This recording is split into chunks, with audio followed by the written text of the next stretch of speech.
नास्ति पूजामूलं गुरुपदम् मंत्रमूलं गुरुवाक्यं मोक्षमूलं गुरुकृपा।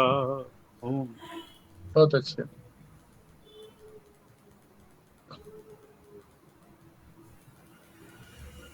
चौदहवें अध्याय के कुछ प्रश्न लिंक पर डाले हुए हैं, आप लोगों ने देखे होंगे, उन्हीं को डील करते हैं। पहले जो अंतिम प्रश्न है ना, 27 वाला, 27 का जो श्लोक है, उसके अंदर 7 प्रश्न दिए हुए हैं, छोटे छोटे, क्योंकि ये अंतिम जो श्लोक है, जब अध्याय संपूर्ण होता है तो वहां बड़े रहस्यपूर्ण तरीके से भगवान ने सारा वेदांत एक ही श्लोक में खोल करके रख दिया है। इसलिए पहले उसी को कर लेते हैं, क्योंकि वो ताजा भी है। कल तक 2-3 दिन हमने उसी में लगाए थे, उसी को समझने में, तो आपको स्मृति भी होगी उसकी। तो उसी को पहले डील कर लेते हैं।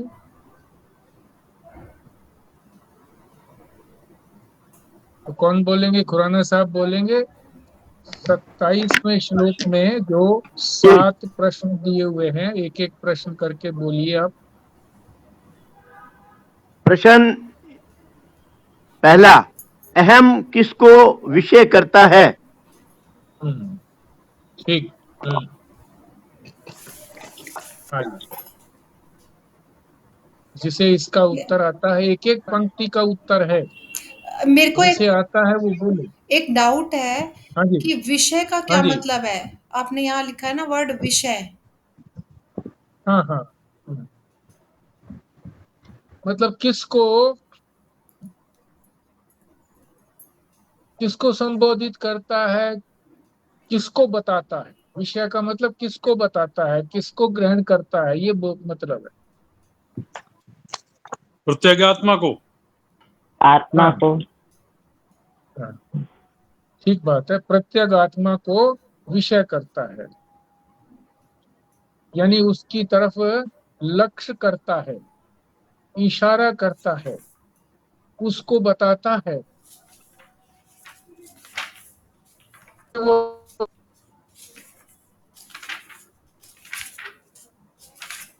कौन बताता है? अहम। अहम का तात्पर्य बताइए। इसी प्रश्न में अहम का क्या तात्पर्य है?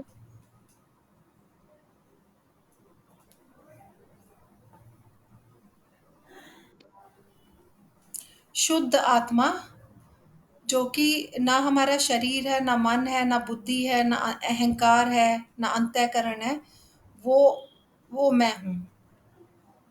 और कोई बोले?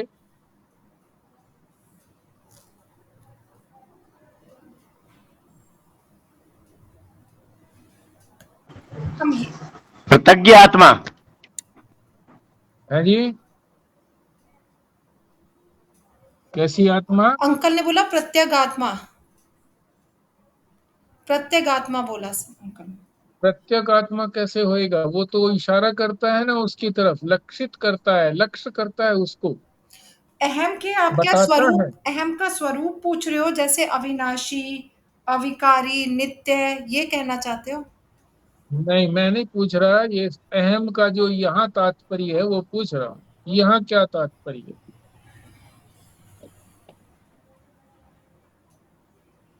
अगर ये शुद्ध अहम होता तो इसको दूसरी तरफ इशारा करने का, लक्ष्य करने का क्या मतलब रहता? कुछ भी नहीं मतलब रहता। ये तो वो अहम का मतलब मैं, जिसको मैं कहता हूँ। मैं किसको कहता हूँ? जो इस शरीर के साथ जुड़ा हुआ है, इंद्रियों के साथ जुड़ा हुआ है, मन के साथ जुड़ा हुआ है, वही तो अहम है।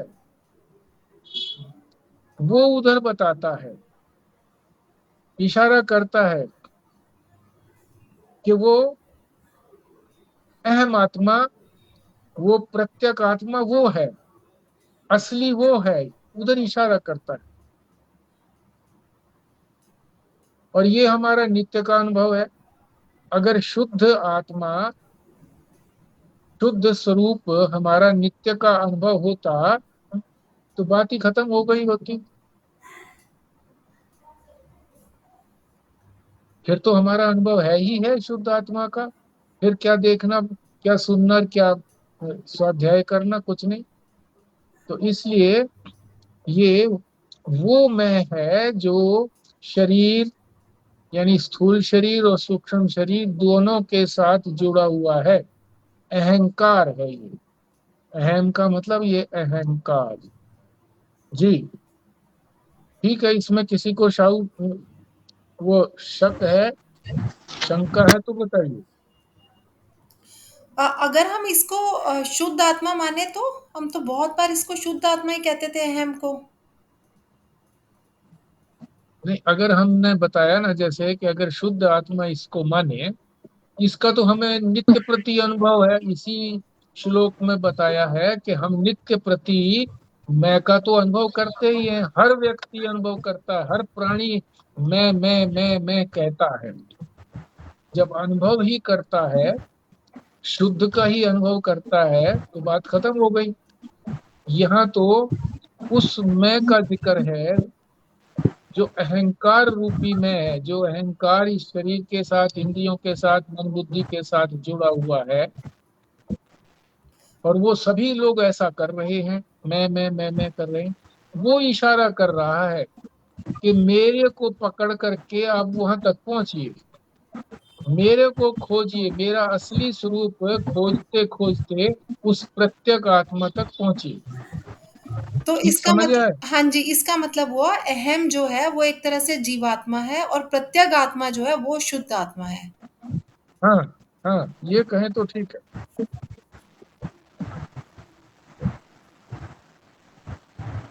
सबको क्लियर हो गया जी? आगे चलिए खुराना जी। कहाँ प्रतिष्ठित है?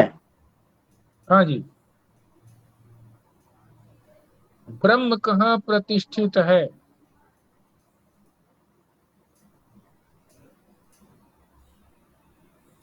प्रतिष्ठित का अर्थ बताते हुए बताएं कि अहम ब्रह्म कहाँ अहम में प्रतिष्ठित। प्रतिष्ठित है।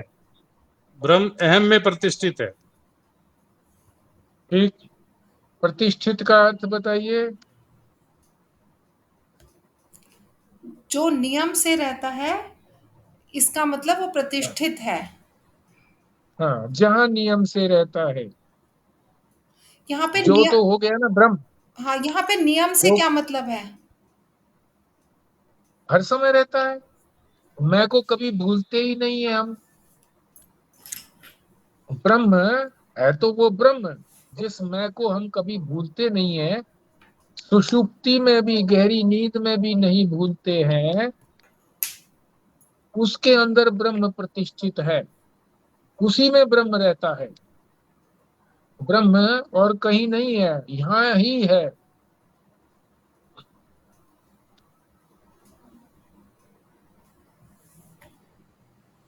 नियम से रहता है। सत्ता उसकी सब जगह है। जैसे राष्ट्रपति राष्ट्रपति भवन में रहता है नियम से, सत्ता उसकी सारे भारतवर्ष में है। यहाँ रहते हुए भी सत्ता सबको दे रहा है। उसी के नाम से जितने मंत्री हैं वो भी शपथ लेते हैं, वो शपथ दिलवाता है, प्रधानमंत्री को भी दिलवाता है और मंत्रियों को भी दिलवाता है। राष्ट्र वो जो जजेस हैं उनको भी दिलवाता है। ठीक है जी, अहम अहम में प्रतिष्ठित है। उसी अहम में प्रतिष्ठित है। आगे चलते हैं। तीसरा प्रश्न बोलिए।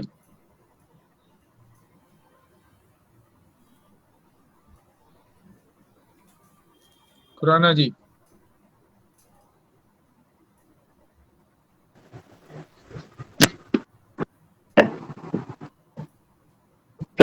प्रज्ञात्मा ब्रह्म कैसे है? हाँ जी। प्रत्येक आत्मा तो हम छाती पे हाथ मार करके कहते हैं कि मैं मैं हूं, ये प्रत्येक आत्मा है। पर ये ब्रह्म कैसे है? ब्रह्म तो व्यापक होता है। ये तो हमको लगता है कि ये तो आत्मा तो सीमित है, यहीं पर है, मेरे में ही है। व्यापक कैसे है? ब्रह्म कैसे है?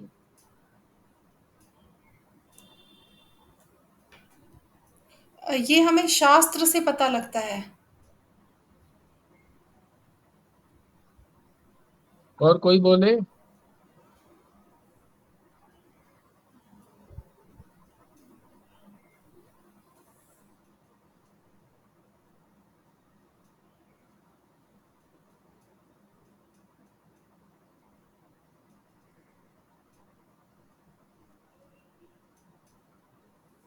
देखो, ये हमें युक्ति से पता लगता है, तर्क से पता लगता है कि सभी मैं करते हैं। मैं प्राणी मात्र मैं करता है। तो व्यापक हो गया कि नहीं हो गया? क्या हम कह और सकते व्यापक हैं, को हम ये भी कह सकते हैं कि एक ही तत्व है और वो अगर वही सब में व्याप्त है, तो और हमें अनुभव तो सिर्फ मैं का ही हुआ है, तो हम ये कह सकते हैं कि वही मैं सब में व्याप्त है। नहीं, ऐसे तो हमने अनुमान लगाया ना। हम जब सबको प्रत्यक्ष करते हैं, सभी मैं कह रहे हैं, ये हम देख रहे हैं सभी मैं कहते हुए लोगों को। मैं भी मैं कहता हूं, तो सभी जब कह रहे हैं तो वो व्यापक हो गया ना। मैं मेरे अंदर ही सीमित नहीं रहा, सभी के अंदर सीमित हो गया। सभी के अंदर हो गया, सीमित नहीं रहा, व्यापक हो गया। व्यापक को ही ब्रह्म कहा जाता है। युक्ति है ये, पर ये जो तर्क है। जो हम मैं ऐसे सब लोग मैं कहते हैं, हम तो परिचिन्न है, अपने शरीर के अंदर ही समझते हैं। तो जो सबके शरीरों के बाहर है, जो उनके बीच शरीरों के बीच में है या खाली स्थान में है, वहां फिर हम कैसे मानेंगे कि वहां पर भी ब्रह्म है? ये कैसे युक्ति से सिद्ध होगा? हाँ, ये तो बात ठीक लगी कि सबके अंदर तो है वो मैं, पर वो शरीरों के बीच में जो खाली स्थान है वहां है कि नहीं है, इस बात को हमें शास्त्र से जानना पड़ेगा। कि हम जो सीमा बांधे हुए हैं, शरीरों की सीमा बांधे हुए हैं, इसी को ही हम समझते हैं कि भाई ठीक है, अंदर है तो इसका मतलब है इसी चमड़ी के अंदर अंदर है, और दो शरीरों के बीच का जो स्थान है वहां नहीं है। इसको और समझने की बात है। ये बात तो ठीक है।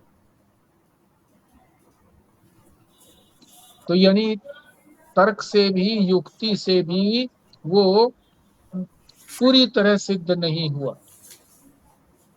ठीक बात है।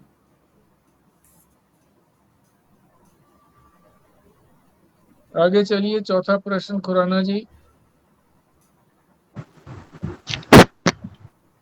अमृत कैसे है? कौन? पहला शब्द भी तो बोलिए ना। हाँ जी। कौन अमृत कैसे है? ब्रह्म फिर बोलिए अमृत। दोबारा। ब्रह्म फिर अमृत कैसे? दोबारा। ब्रह्म हाँ अमृत हाँ कैसे है? हाँ, अब स्पष्ट हुआ। ब्रह्म अमृत कैसे है? ठीक है, बोलिए क्योंकि जी। अविनाशी है। हम्म, ठीक है, बिल्कुल ठीक है। और भी अगर आगे कुछ बताते चले जाएं तो और अच्छा लगेगा। हम ये भी कह सकते हैं कि जैसे सुषुप्ति के अंदर सारी चीजें हटने के बाद भी हम बने रहते हैं, तो इससे ये पता हो गया कि हम उस समय भी वहां थे, मतलब जागृत में हमें अपना पता है, स्वप्न में भी पता है, और सुषुप्ति के अंदर भी अगर हमें ये पता लग गया है सुषुप्ति से भी कि हम उस समय भी थे, तो इसका मतलब हम हर समय थे, इसलिए अमृत है, ब्रह्म अमृत है। ठीक है।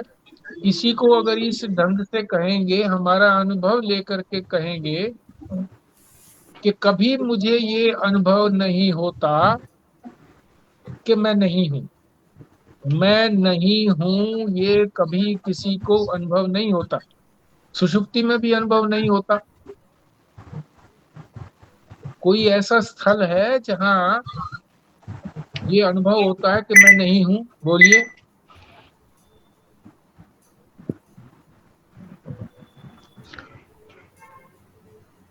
ज्यादा से ज्यादा आप ये कहेंगे कि मरने के बाद मैं नहीं हूं, ऐसा ही तो बोलेंगे ना।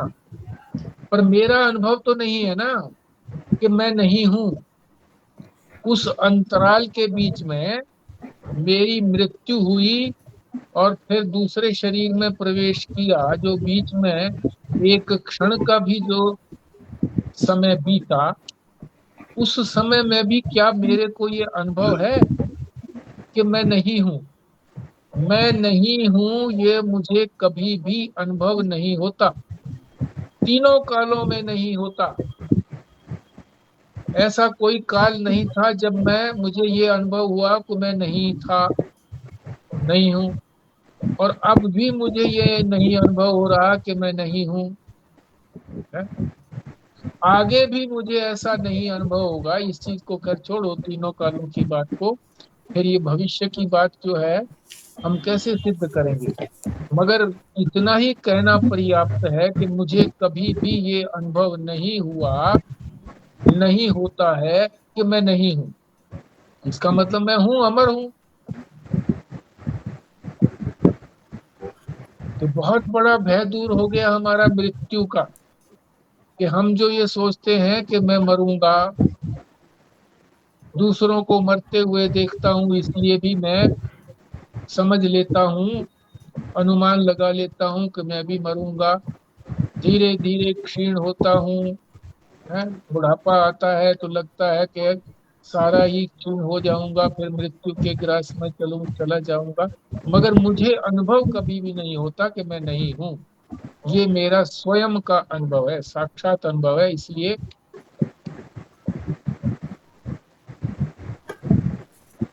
मैं अमर हूं, ब्रह्म भी अमर है। वो तो है ही व्यापक, ब्रह्म तो है ही व्यापक। इसमें आप थोड़ा सा और कह सकते हैं, जो विनाशी है। संजीव शर्मा जी ने कहा कि भाई ठीक है, अविनाशी है, ठीक है, अविनाशी।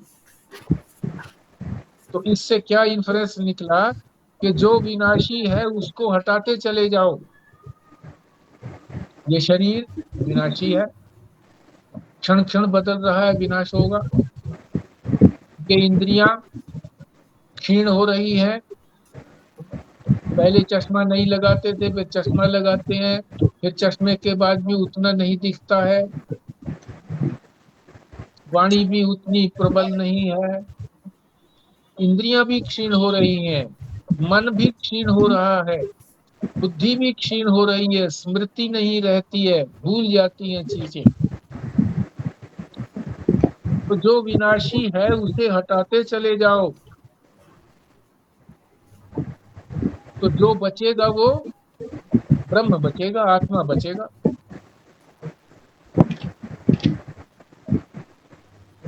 तो ये एक जो है रास्ता मिल गया।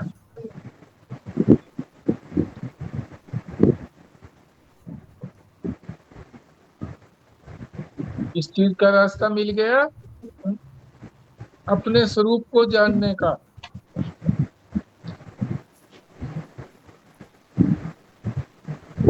और ये जो कहा कि मैं अविनाशी हूँ, ये हमें हाँ, इसी से पता लगा ना कि ये जो जागृत, स्वप्न और सुषुप्ति है, कि मैं कभी भी, मेरा नाश नहीं हुआ, मैं हमेशा बना रहा, जिसका नाश हुआ वो नहीं है। हाँ, तो ठीक है। हमें ये अपने स्वरूप मेरा का ज्ञान तो अपने स्वरूप का ज्ञान तो इसी वजह से हुआ ना, तीनों अवस्थाओं से। बिल्कुल ठीक है। हाँ, मतलब स्वरूप से भी, अपने अनुभव से भी पता लगा, और शास्त्र ने भी बताया। फिर ये ब्रह्म कहाँ से आ गया? ब्रह्म ब्रह्म को कैसे कह दिया? ये भी शंका हो सकती है कि मैं तो ठीक है, मैं तो अपने आप को मैंने कभी अनुभव नहीं किया कि मैं नहीं हूँ, सुषुप्ति में भी अनुभव नहीं किया, पर ये तो ब्रह्म ले आए आप यहाँ, ब्रह्म कैसे अमृत है? इसको और स्पष्ट करो।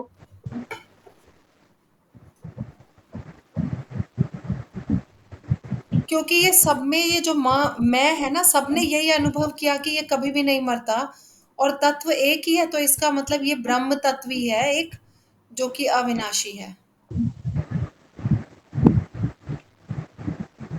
देखो, हमने इसी इसी श्लोक के दूसरे पार्ट में ब्रह्म कहाँ प्रतिष्ठित है,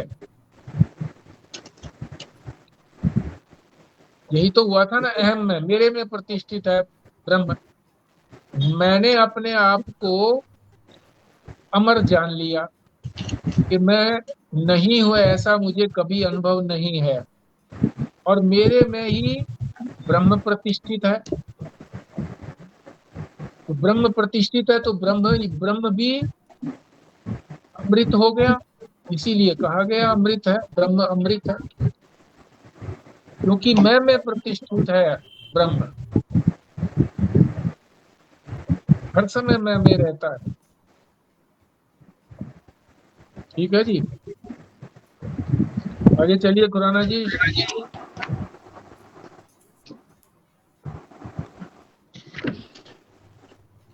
शाश्वत धर्म क्या है? हाँ जी, ठीक है, शाश्वत को भी समझाइए। अंकल, खुराना और अंकल, फिर आप प्लीज अपना म्यूट कर लीजिए। हाँ, हाँ जी, ठीक, शाश्वत को भी समझाइए, धर्म को भी समझाइए। शाश्वत धर्म और सनातन धर्म एक ही है। ठीक है। जो धर्म एक जैसा नित्य रहता है वही सनातन है। शाश्वत धर्म वह है जो इस अहम प्रत्येक के परमात्मा तत्व रूप को स्पष्ट करता है, वही शाश्वत धर्म है। अहम प्रत्येक के विषय प्रत्यत्यात्मा के ब्रह्म रूप को प्रकट करने वाला शाश्वत धर्म है। बिल्कुल ठीक है, आपने बोल तो दिया, बिल्कुल ठीक। इसके अर्थ को ठीक प्रकार से यदि समझ लिया है तो ठीक है।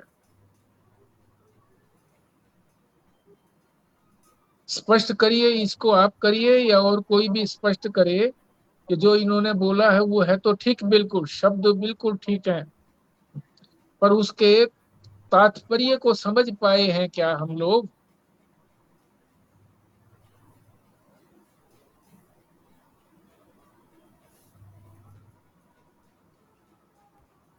शाश्वत धर्म वो है जो हमारी प्रत्येक आत्मा और परमात्मा की एकता को स्पष्ट करता है, कि मैं और परमात्मा एक ही हैं।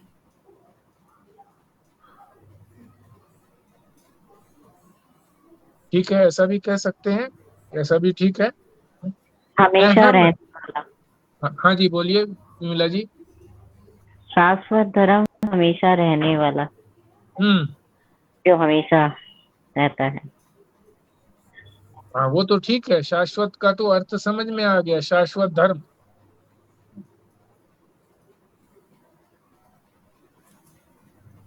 तो इस धर्म को इसमें शाश्वत क्यों? इसमें हाँ एक जी, चीज समझ नहीं आ रही, एक लाइन लिखी है, जो आत्मा की अपरमात्म रूपता दृढ़ करता है। हम्म, अपरमात्म रूपता का क्या मतलब है? ये इसका उलट बताया है। जैसे प्रकाश को समझाने के लिए अंधकार को समझाया जाता है, ये शुरू में मुझे भी बड़ा उखड़ा उखड़ा सा लगता था, मैं इस ए को काटने वाला था। परमात्मा से पहले जो ए लगा हुआ है, इसको काटने वाला था, मैंने कहा ये गलत प्रिंट हो गया। पूरी पूरी लाइन पढ़ेंगे ना जी तो स्पष्ट होता है। हाँ लिखते हैं कि फिर जो आत्मा की अपरमात्म रूपता दृढ़ करता है, जो प्रत्यगात्मा नहीं है, उसी भाव को दृढ़ करता है कि तुम मनुष्य ही हो, भारतीय ही हो इत्यादि, वह शाश्वत धर्म नहीं हो सकता।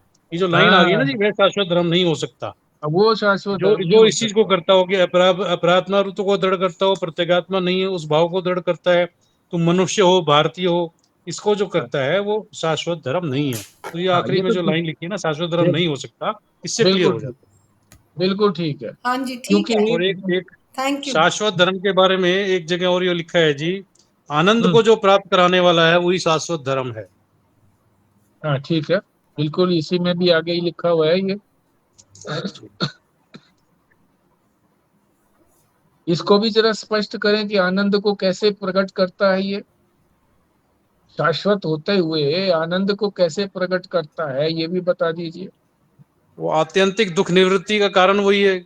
आत्यंतिक हम्म, दुख निवृत्ति इसके अंदर ही आ जाता है। इसमें तो हम्म, कहते हैं कि मोक्ष का मतलब तब है कि जब आत्यंतिक दुख निवृत्ति हो और परमानंद की प्राप्ति हो। बट ये हम्म, कहने का मतलब ये आत्यंतिक दुख निवृत्ति कह दी तो ही आनंद की प्राप्ति हो जानी चाहिए। अब उसमें स्पष्ट आगे परमानंद कहने की जरूरत भी नहीं है, क्योंकि ये हाँ, कह रहे हैं कि वो धन के अंदर किसी दूसरी चीज के रहने की जगह नहीं आनंद के सिवाय। अगर आत्यंतिक दुख निवृत्ति हो गई तो स्वतः ही परमानंद की प्राप्ति रह जाएगी। हाँ, वो तो ठीक बात है, वो दूसरे ढंग से जो दूसरी शंका आती है उसको स्पष्ट करने के लिए है। जब आनंद घन कह दिया, तो उसमें कोई चीज दुख आने का मतलब ही नहीं है, तो दुख की भी आत्यंतिक निवृत्ति हो गई। जैसे दो बार हम कहते हैं ना, दो चीजें कहते हैं कि दुखों की आत्यंतिक निवृत्ति और परमानंद की प्राप्ति। जब परम आनंद को कह दिया, साथ में अगर हम उसको घन लगा देते हैं, घन आनंद, तो फिर उसमें दुख आने का मतलब नहीं है, उसको कहने की भी आवश्यकता नहीं है। ऐसा यहाँ स्पष्ट किया गया है। मगर ये दूसरी बात को स्पष्ट करता है। उस बात में थोड़ी सी घुंडी है ये, कि देखो धर्म जो बताया है, धर्म, धर्म किसको कहते हैं? कर्म को कहते हैं। और कौन सा कर्म? शास्त्र अनुसार, शास्त्र ने जो विधि किया हुआ है, ऐसा कर्म करो, उस कर्म करने से धर्म होता है। और धर्म का क्या फल है? सुख। धर्म का मतलब उससे पुण्य होता है। धर्म करने से पुण्य, अधर्म करने से पाप। धर्म कब करेंगे, कब होगा? जब हम शास्त्र के अनुसार कर्म करेंगे, और शास्त्र से विरुद्ध करेंगे तो अधर्म होगा। तो धर्म का जो है फल क्या होगा? पुण्य। और अधर्म का फल क्या होगा? पाप। और पुण्य क्या देता है? सुख देता है। पाप क्या देता है? दुख देता है। मगर ये जो सुख देने वाली बात है, अत्यंत अगर सुख कहीं मिलता है तो वो स्वर्ग आदि में, दूसरे लोक में मिलता है। आनंद वहां भी नहीं मिलता है। तो ये वो धर्म नहीं है, ये सामान्य धर्म नहीं है जिससे पुण्यों को करके हम स्वर्ग तक पहुंचते हैं। ऐसा सामान्य धर्म नहीं है ये। ये कैसा धर्म है? जिसके करने से, जिसके पालन से, जिसके ज्ञान से आनंद की प्राप्ति होती है। सुख की प्राप्ति नहीं है, आनंद की प्राप्ति है। ये इसमें समझने की बात है कि धर्म से, सामान्य जो धर्म है उससे सुख मिलता है, मगर ये विशेष धर्म है, इससे आनंद की प्राप्ति होती है। विशेष धर्म क्यों है? कि ये कभी बदलता नहीं है।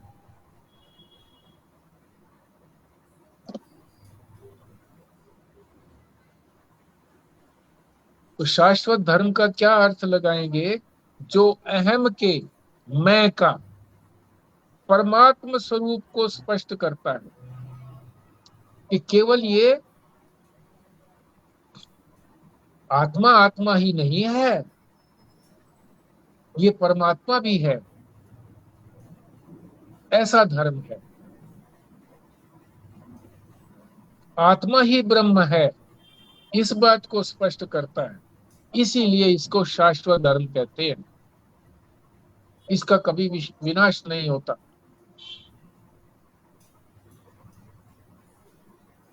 ठीक से समझ में आ गया जी? आगे छठा चलिए।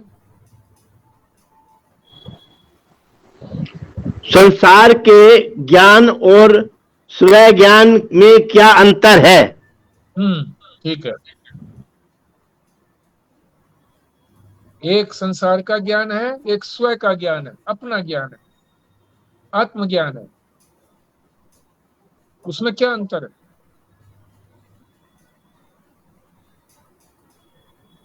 एक ही शब्द से गुंडी खुल जाती है। मोक्ष? नहीं, अंतर पूछा है ना जी। अंतर क्या है?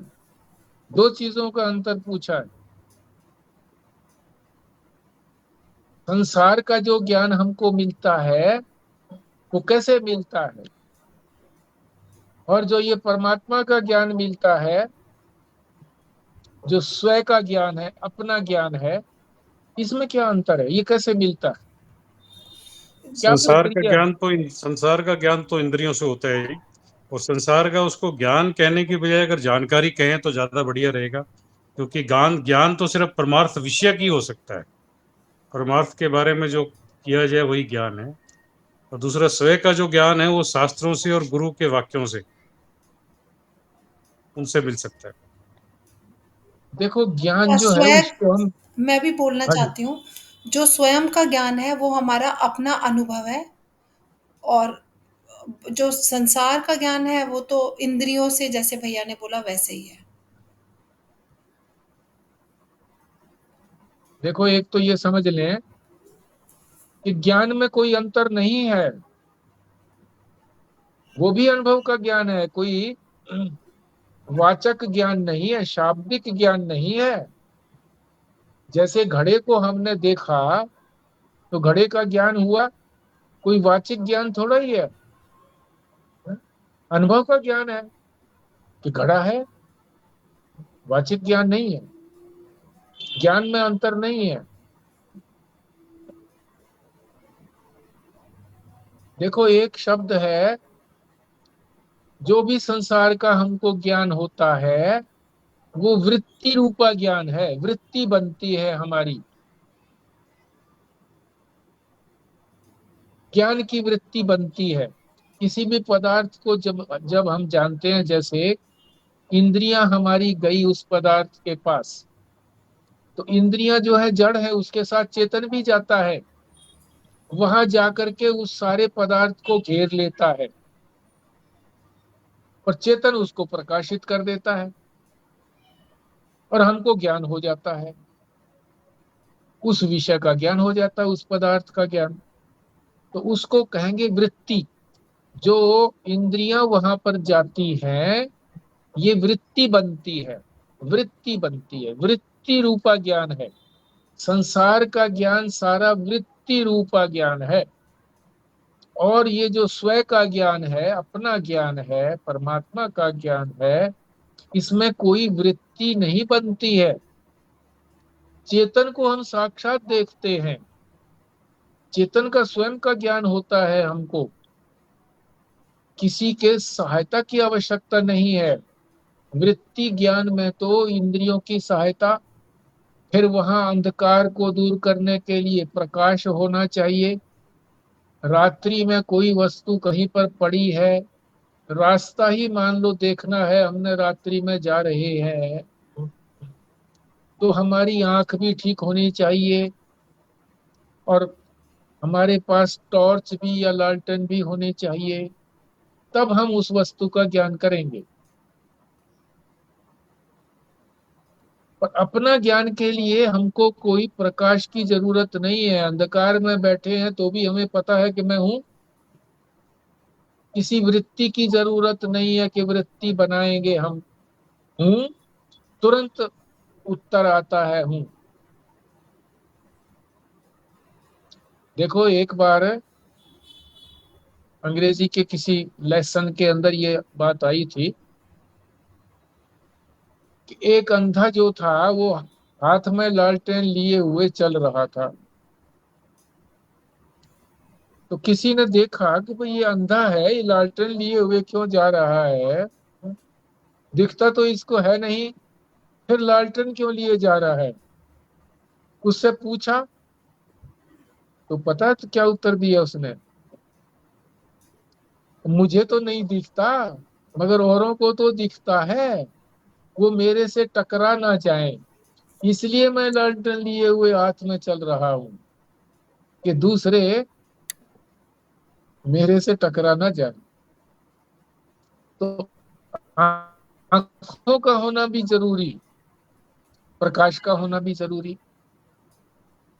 स्वयं के ज्ञान के लिए कोई वृत्ति नहीं बनानी पड़ती, तो स्वयं का ज्ञान निर्वृत्तिक ज्ञान है और संसार का ज्ञान वृत्ति रूपा ज्ञान है।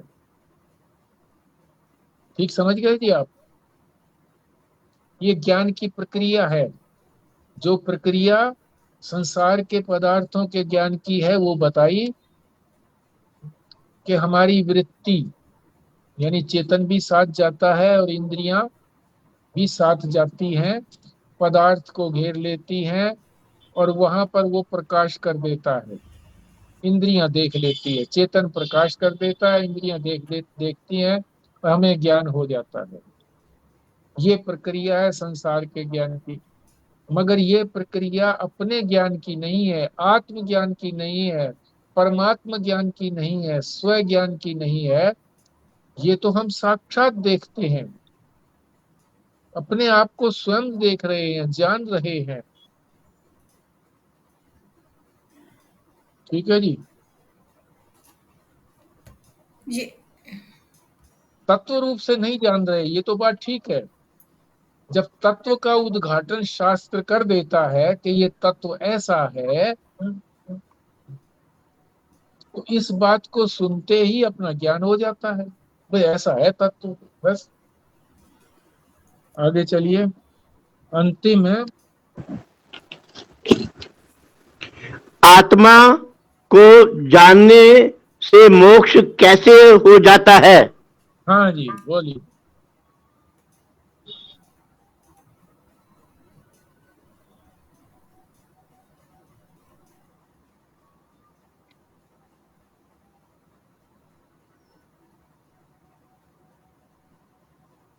आत्मा को जानने से, अनुभव करने से जन्म मरण के चक्कर से छूट जाते हैं, इसलिए मोक्ष हो जाता है। और कोई बोले? जब यह पता लग जाता है कि ब्रह्म की जो प्रतिष्ठा है वो प्रत्यगात्मा में है और ब्रह्म और मैं अलग अलग नहीं हैं, और ये निश्चय हो जाता है कि मैं ही ब्रह्म हूँ, तो इस आत्मज्ञान से मोक्ष हो जाता है। देखो, थोड़ा सा और मैं इसी को प्रश्न को ही थोड़ा सा सुधार देता हूँ, क्योंकि उत्तर समुचित उत्तर इसीलिए शायद नहीं आ रहा। आत्मा के किस रूप का ज्ञान होने से मोक्ष है? आत्मा के किस रूप का ज्ञान होने से मोक्ष है?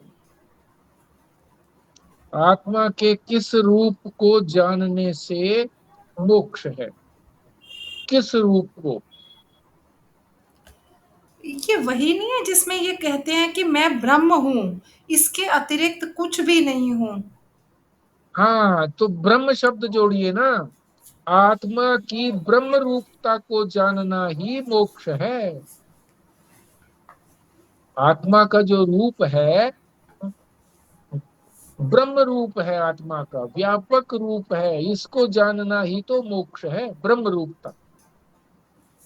दूसरे शब्दों में आत्मा ही ब्रह्म है, और तीसरे शब्दों में मैं ही ब्रह्म हूँ, आत्मा का मतलब मैं ही ब्रह्म हूँ, अहम ब्रह्मास्मि, ये ज्ञान हो गया तो मोक्ष हो गया। आत्मा ब्रह्म है, ये जान गए तो मोक्ष हो गया। शब्द में थोड़ा सा ही अंतर है, अर्थ वही बनता है, अंतर भी नहीं है। आत्मा के किस रूप को ज्ञान जानने से मोक्ष होता है? ब्रह्म रूपता को, आत्मा की व्यापकता को जानने से मोक्ष होता है। ऐसे कहो, ब्रह्म व्यापक है, व्यापकता को जान लिया। ये प्रत्येक आत्मा तो हमारी सीमित है। जब इसको हमने ये जान लिया कि ये व्यापक है, मोक्ष हो गया। नहीं तो द्वैत बना रहेगा ना, कि ये संसार भी बना रहेगा और मैं भी बना रहूंगा, आत्मा भी बनी रहेगी, आत्माएं सबकी अलग अलग बनी रहेंगी। जब ये आत्मा को हमने व्यापक जान लिया कि ये सर्वत्र फैली हुई है, ब्रह्म रूप है, तो मोक्ष हो गया। दूसरा कोई बचा ही नहीं, बचा ही नहीं तो ना कोई भय रहा, अभय की प्राप्ति हो गई, द्वैत की निवृत्ति हो गई, अद्वैत हो गया।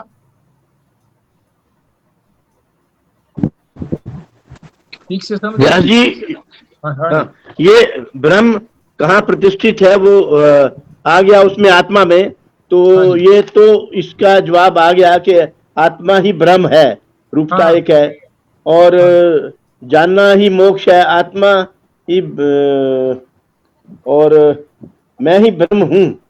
तो जब आत्मा और ब्रह्म एक ही है तो मैं ही ब्रह्म हूँ, अहम हाँ, ब्रह्मस्मि, ये हो गया बिल्कुल जी। बिल्कुल ठीक है। हाँ जी। फिर तो कोई ये और चीज बचा ही नहीं ना, बंधन करने वाला जन्म और मृत्यु किसकी होगी? फिर कोई और चीज बची ही नहीं है, व्यापक हो गया आत्मा, ब्रह्म हो व्यापक गया। व्यापक वो मैं में से हो गया जी, मैं में हाँ, सभी में है। अच्छा, मैंने ही अपने आप को व्यापक जान लिया, मैंने यानी आत्मा ने व्यापकता को जान लिया, अपनी व्यापकता को जान लिया। जब चीज समझ में आ जाती तो किसी भी ढंग से कोई भी शब्द बोल दो, ठीक ठीक निकलेगा। आत्मा ने अपनी व्यापकता को जान लिया, इसी को कहते हैं ब्रह्म रूपता जान लिया, तो मोक्ष हो गया। क्योंकि बांधने वाला कोई रहा ही नहीं, स्वयं स्वयं वही है, वो अपने आप को क्या बांधेगा? कोई दूसरी चीज है नहीं, दूसरी हो तो उससे बांधे भी। अपने आप को भी बांध लेता है आदमी, मगर कोई दूसरी चीज तो हो, दूसरी चीज है ही नहीं। ठीक समझ गए जी? अब जो है प्रारंभ करते हैं शुरू से, जितना हो जाएगा हो जाएगा। पहला बोलिए, पहला प्रश्न। वो व्यास जी मैं क्लिनिक पे ले गया था मोबाइल भी, और वो वहाँ प्रिंट नहीं निकल सका, आज छुट्टी थी, मोबाइल भी क्लिनिक पे रह गया, मैं आगे नहीं बोल सकूंगा। हाँ जी, अच्छा अच्छा अच्छा अच्छा। आज ये कैसे बोल दिया आपने साथ के साथ? ये मैंने सुबह किए थे प्रश्न, डायरी में लिख लिए थे, प्रश्न भी उत्तर भी। अच्छा अच्छा अच्छा, फिर ठीक है, फिर ठीक है। हाँ जी, विमला जी बोलिए आप, पहला श्लोक। मैं बोल देती हूँ, शायद आंटी की तबीयत ठीक नहीं है, मैं बोलती हूँ। अच्छा जी। अ, हाँ, मैं नहीं बोल पाऊंगी। पहला श्लोक है, जीव कौन से ज्ञान से मुक्त होता है? हाँ जी।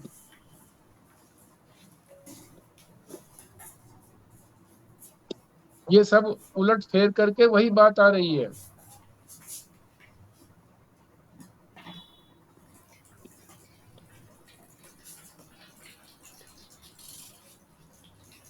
बोलिए, कौन बोलता है?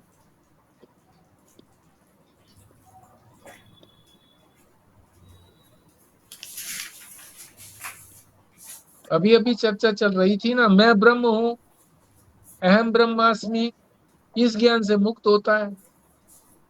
जीव को ये पता लग जाता है कि मैं व्यापक हूँ, ब्रह्म हूँ, ये जान लिया उसने, मुक्त हो गया। मैं भी कुछ बोलना चाहती हूँ।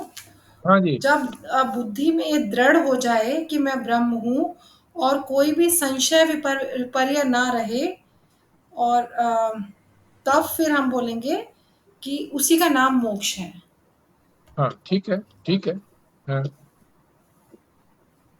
मैं ब्रह्म हूं ये दृढ़ हो जाए, इसमें कोई शंका न रहे किसी भी प्रकार की, तो ठीक है।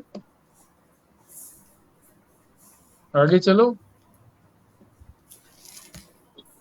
हाँ जी, दूसरा है, ये 5वें श्लोक से है।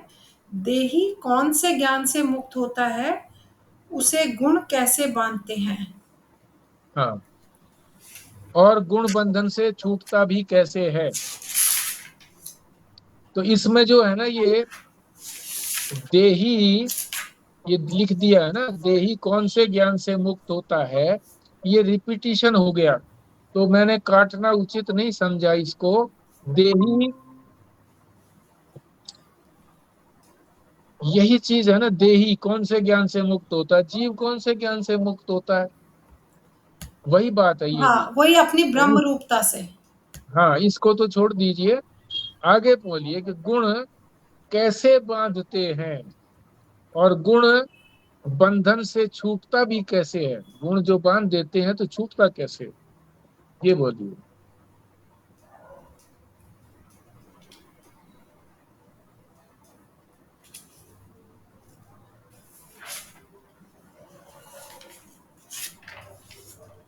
गुण संग से बन जाता है जी जीव। है जी, गुण संग से बन जाता है, गुण संग। बिल्कुल ठीक कहा। गुण नहीं बांधते, गुणों का संग बांधता है।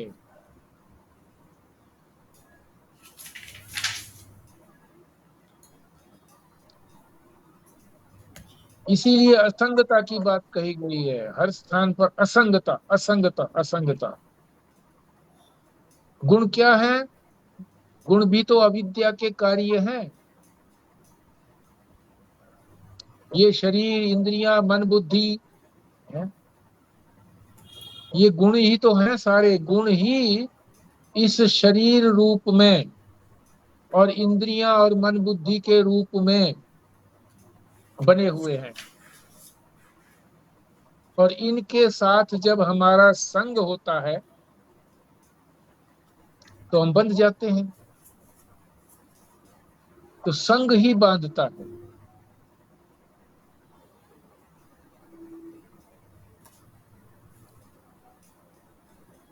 गुण जो है वो नहीं बांधते, गुण के साथ जब अपनापन जोड़ लेते हैं, मैंपना जोड़ लेते हैं, तो गुण का संग हो गया, तो वो बांध लेता है। गुण संग बांधते हैं, ठीक है। बंधन से कैसे छूटता कैसे है? ये बिना ईश्वर और गुरु की कृपा के जीव इससे छूट नहीं सकता, क्योंकि नहीं तो वो हमेशा ही किसी ना किसी गुण में तो बंधा ही रहेगा। बिल्कुल ठीक कहा। जैसे दलदल में फंस गया कोई व्यक्ति, वहां जितने पैर मारेगा निकलने के लिए, उतना ही और अधिक फंसता चला जाएगा। सदगुरु ने जब करुणावान है उसको देख लिया, और उसने कहा कि इस धरती को पकड़ जहां से तू फिसला था। वो कहता इसी धरती ने तो मुझे गिराया था। सदगुरु कहता है कि जिसने गिराया था उसी को पकड़। जिस धरती पर हम गिरते हैं, चलते चलते गिर पड़े, तो उठेंगे कैसे? उसी को पकड़ के, यानी उसी का हाथ का सहारा दे करके तभी तो उठते हैं। तो ईश्वर और गुरु की कृपा हुई। ईश्वर ने शास्त्र दे दिया है, गुरु शास्त्र के माध्यम से यही बताता है कि इसको पकड़, धरातल को पकड़, और एक हाथ मुझे पकड़ा दे। धरातल से अगर नहीं उठ पा रहा है, तो एक हाथ धरातल पर रख और एक हाथ मुझे दे दे। तो थोड़े से ही प्रयास से, मेरा थोड़ा ही प्रयास लगेगा, तू ऊपर आ जाएगा। इस तरह से छूटता है। आगे चलिए। छठे हाँ जी। श्लोक से। हाँ, छठा श्लोक है, सत्वगुण कैसा है और यह कैसे बांधता है। हाँ जी।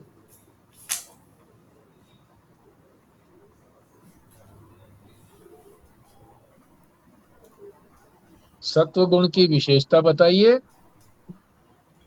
और फिर किस चीज से बांधता है ये। सत्वगुण जो है ये अति निर्मल है, और ये निर्मल होने के कारण ये प्रकाशक भी है और अनामय भी है। हम्म। ये अनामय का मतलब नहीं समझ आया। आमय, आमय कहते हैं, आम कहते हैं कच्चा, जो अम्बी होती है ना कच्ची, तो कच्ची अम्बी जो है, कच्चापन जो है, आयुर्वेद में जैसे कहते हैं आमवात। आमवात किसको कहते हैं? जब भोजन हम करते हैं वो पूरी तरह से नहीं पचा पाते, पूरी तरह से पक नहीं जाता, पचा नहीं पाते, वो तो आमवात हो जाता है, भूख नहीं लगती है फिर। तो अनआमय मतलब कोई दुख देने वाला नहीं है। आमय से आम बात हो जाता है तो दुख होता है कि नहीं होता? आदमी को भूख नहीं लगती है, खट्टी डकारें आती हैं, दुख होता है। मगर ये कोई दुख नहीं देता।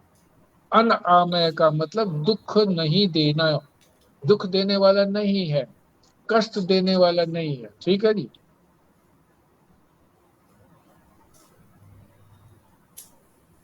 कैसे बांधता है? सुख से। हाँ, एक और बोलिए शब्द। सुख और ज्ञान से बांधता है। ज्ञान से बांधता है। ज्ञान भी तो होता है ना, कि मुझे ज्ञान हो गया इस बात का है, अब और क्या करना है?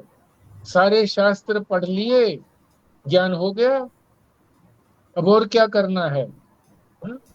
तो बंध गए ना फिर उसके साथ, ज्ञान के साथ बंध गए। सुख और ज्ञान से बांधता है। आगे चलें। हाँ जी, नेक्स्ट है, रजोगुण कैसा है और यह कैसे बांधता है, सातवां श्लोक। हाँ जी।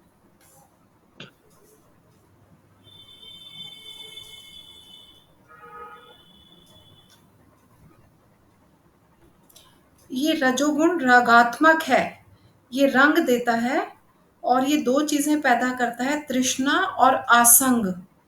तृष्णा का मतलब जो चीज हमारे पास नहीं है उसको चाहना, हम्म। और आसंग का मतलब है कि जो हमारे पास है वो हमेशा हमारे साथ ही बने रहे। हम्म। और ये कैसे बांधता है, ये हमेशा हमें कर्म में लगाए रखता है। तो जब व्यक्ति कर्म में तत्पर रहेगा फिर उसको बहुत सारी उससे फल की इच्छाएं होंगी, फिर वो फल मिलेगा नहीं, तो फिर ये दुख स्वरूप है। ठीक का, ठीक का।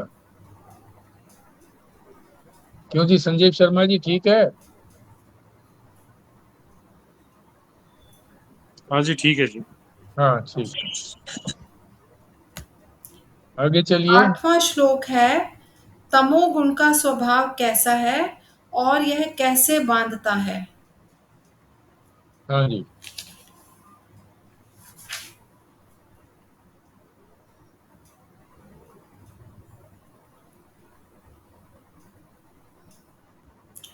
ये जो सत्वगुण और रजोगुण है ये तो हमारे अज्ञान के कार्य हैं, पर तमोगुण जो है वो स्वयं अज्ञान ही है, इसलिए इसको हम्म। अज्ञानज भी कहा है। हम्म। और इसमें अज्ञान में जो दो शक्तियां होती हैं उसमें से ये जो है ये आवरण शक्ति से तमोगुण पैदा हुआ है। तो हम्म। जब मनुष्य के अंदर तमोगुण की अधिकता होती है तो वो विवेक नहीं कर पाता, वो मोहग्रस्त हो जाता है, कोई कार्य नहीं करना चाहता। तो इसके लक्षण भी है कुछ, जैसे आलस्य, निद्रा, प्रमाद, ये सब इसकी वजह से ही होता है। और यही इसी वजह से ये हमें बांध भी लेता है, और फिर व्यक्ति जो है परमात्म ज्ञान की तरफ प्रवृत्त नहीं हो पाता। इस प्रमाद, आलस्य और निद्रा को अगर और थोड़ा सा विस्तार से समझाएं तो और अच्छा लगेगा।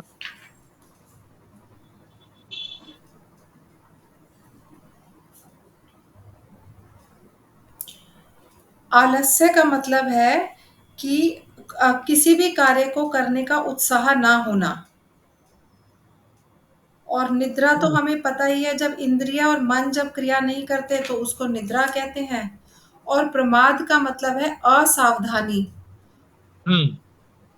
मतलब हम ठीक। अलर्ट नहीं है किसी भी कार्य को करने के लिए। हाँ बिल्कुल ठीक है। असावधान, सावधानी, सावधानी नहीं रहता किसी भी कार्य के लिए। आलस्य का मतलब बता दिया, ठीक है। टालता भी रहता है, कोई दूसरा कर ले तो और अच्छी बात है, मुझे ना करना पड़े। पोस्टपोन कर देता है, कल कर लेंगे। और निद्रा तो ये है कि आलस्य में निद्रा में पड़ा रहता है, अर्ध निद्रा। कोई भी काम करने के लिए उत्सुक ही नहीं होता। ठीक बात है। और 16वां श्लोक और कर लेते हैं एक। हाँ जी, 16वां श्लोक है कि तीनों गुणों के क्या क्या फल हैं, अलग अलग फल बताओ। 16वां। हाँ जी। हम्म।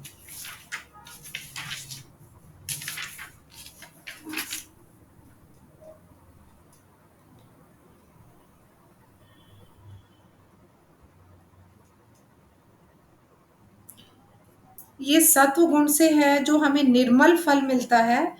निर्मल का मतलब मल रहित, पाप रहित। तो ये हमें सुख ही देता है। और कभी भी अशुभ कर्म नहीं हो पाते इसकी वजह से। जो रजोगुण है वो हमेशा कर्म में लगाए रखता है। इससे हमें बहुत अधिक दुख प्राप्त होता है, क्योंकि हमें फल की आशा हो जाती है और फल मिलना हमारे हाथ में नहीं है। और तमोगुण से हमें जो फल मिलता है वो प्रमाद या मोह उसकी वजह से बढ़ते रहते हैं, और अविवेक बढ़ जाता है, तो वो भी दुख स्वरूप ही है। ठीक है। अब हमारे ये 23, 24, 25 तीन श्लोक रह गए।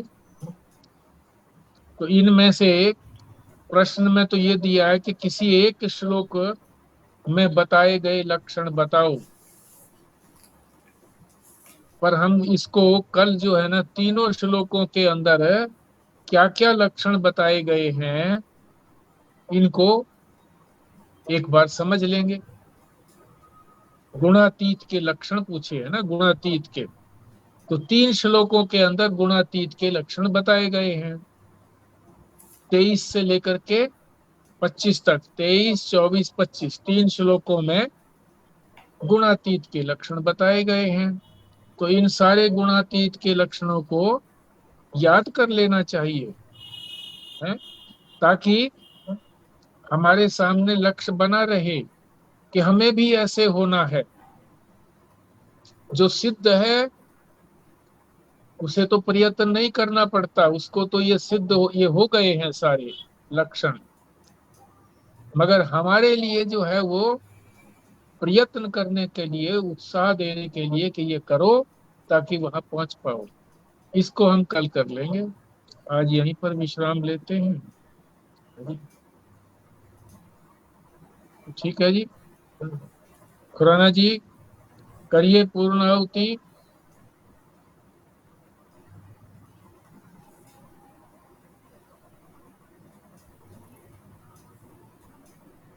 कर पाओगे क्या?